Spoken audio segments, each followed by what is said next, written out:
Hai, hadir kembali YouTube channel Soli Supriyadi.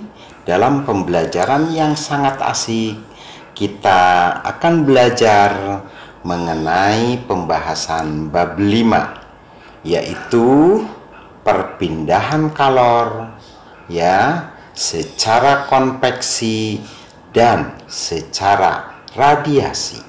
Jangan lupa subscribe, juga nyalakan loncengnya, sampaikan kepada kawan-kawan, share melalui media sosial supaya teman-teman kalian juga turut belajar mengenai perpindahan kalor secara konveksi dan secara radiasi.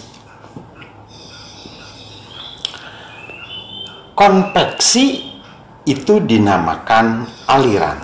Sebelum kita bahas mengenai konveksi, kita juga mengingatkan pada kalian untuk jangan lupa mengenai perpindahan kalor secara konduksi pada pembelajaran sebelumnya.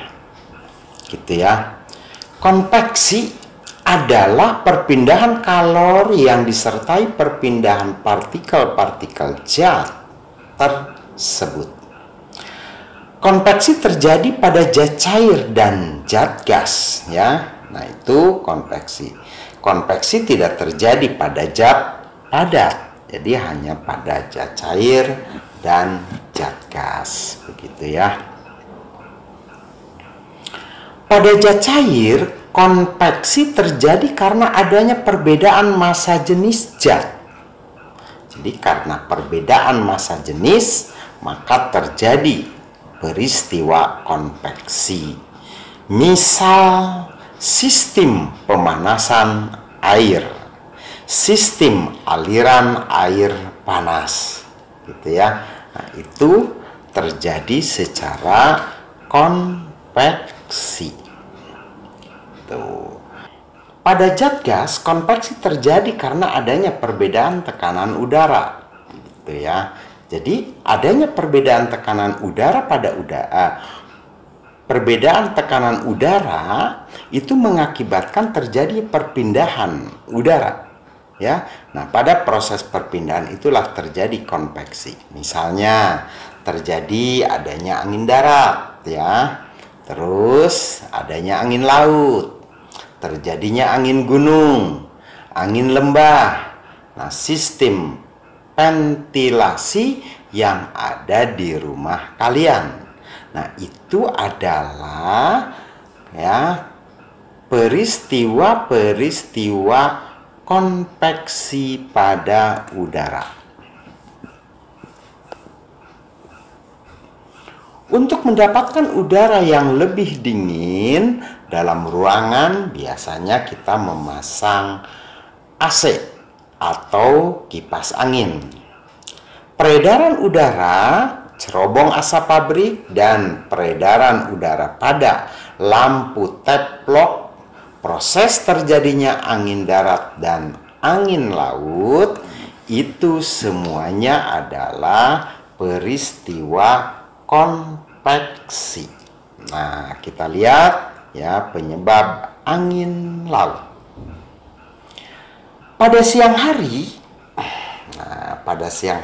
kalau kalian ke pantai, panas matahari menyebabkan daratan lebih cepat panas. Kenapa coba? Daripada di lautan, ya. Hal ini menyebabkan udara di atas daratan menjadi lebih panas daripada udara di atas laut. Itu pada siang hari, gitu ya. Oleh karena itu, udara di atas daratan naik dan tempatnya digantikan oleh udara di atas laut, sehingga terjadilah aliran udara dari lautan menuju daratan yang dinamakan angin laut, gitu ya.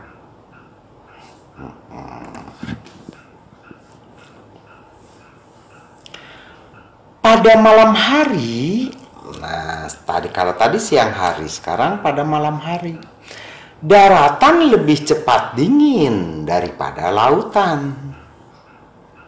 Gitu ya. Kalau tadi siang hari daratan lebih cepat panas.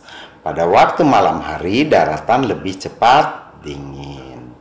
Hal ini menyebabkan udara di atas daratan lebih dingin daripada udara di atas lautan. Ya, gitu akibatnya ya. Nah, oleh karena itu udara di atas laut naik dan tempatnya digantikan oleh udara di atas darat. Sehinggalah terjadilah aliran udara dari daratan menuju lautan yang dinamakan angin darat. Gitu ya. Sekarang kita bahas mengenai radiasi atau pancaran. Radiasi adalah perpindahan kalor tanpa melalui zat perantara.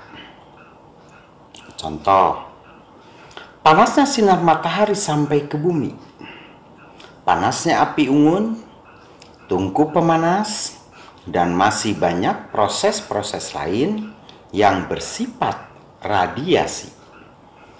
Nah, radiasi adalah perpindahan kalor ya yang tidak memerlukan zat penghantar.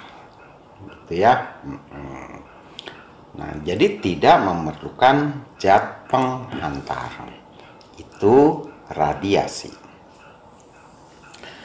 Beberapa permukaan zat menyerap kalor bervariasi. Bila permukaan hitam dan kusam adalah penyerap kalor yang sangat baik. Ini pada waktu proses radiasi.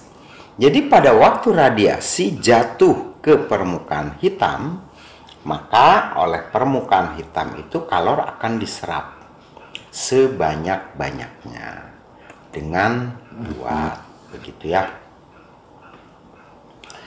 Sekaligus pemancar kalor yang baik. Sedangkan permukaan yang putih dan mengkilap adalah penyerap dan pemancar kalor yang buruk. Oleh sebab itu, alat untuk menyelidiki penyerapan kalor itu dinamakan termoskop. Gitu ya.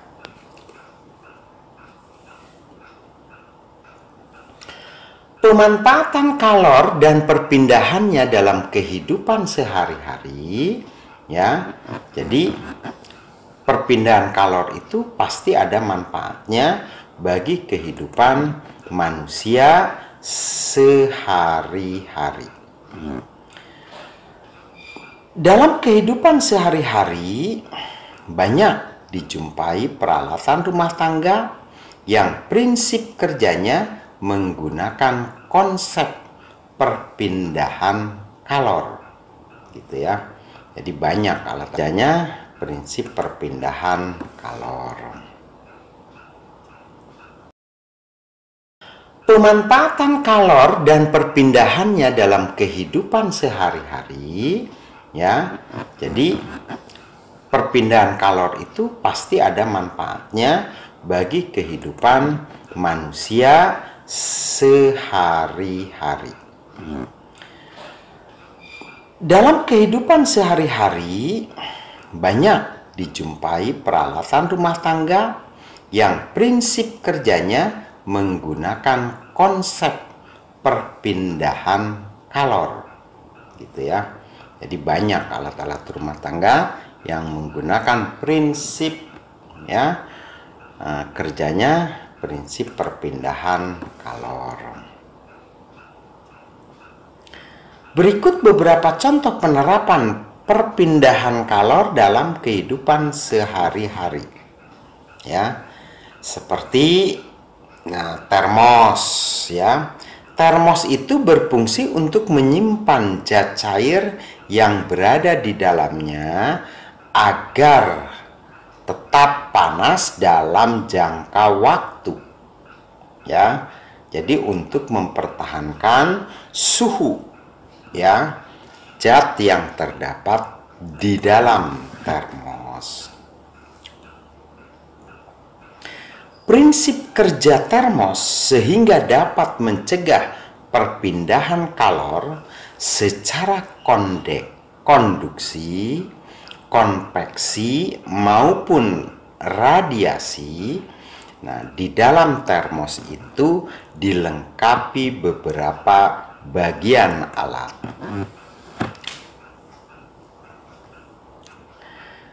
Permukaan tabung kaca bagian dalam dibuat mengkilap gitu ya, yang paling dalam tuh seperti pada gambar, dengan lapisan perak yang berfungsi mencegah perpindahan kalor secara radiasi dan memantulkan radiasi kembali ke dalam termos.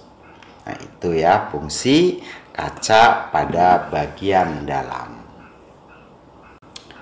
Setrika terbuat dari logam yang bersifat konduktor yang dapat memindahkan kalor secara konduksi terhadap pakaian yang sedang disetrika. Adapun pegangan setrika terbuat dari bahan yang bersifat isolator. Panci masak. Panci masak terbuat dari bahan konduktor yang bagian luarnya mengkilap. Hal ini untuk mengurangi pancaran kalor. Adapun pegangan panci terbuat dari bahan yang bersifat isolator untuk menahan panas. Begitu ya. Oke. Para pencinta YouTuber yang saya cintai dan terima kasih yang telah mengunjungi channel ini. Ya, mohon dukungannya, mohon tetap ya menonton YouTube kami. Semoga bermanfaat untuk para siswa atau masyarakat ya. Banyak terima kasih yang telah mengunjungi channel ini. Jangan lupa subscribe dan nyalakan loncengnya.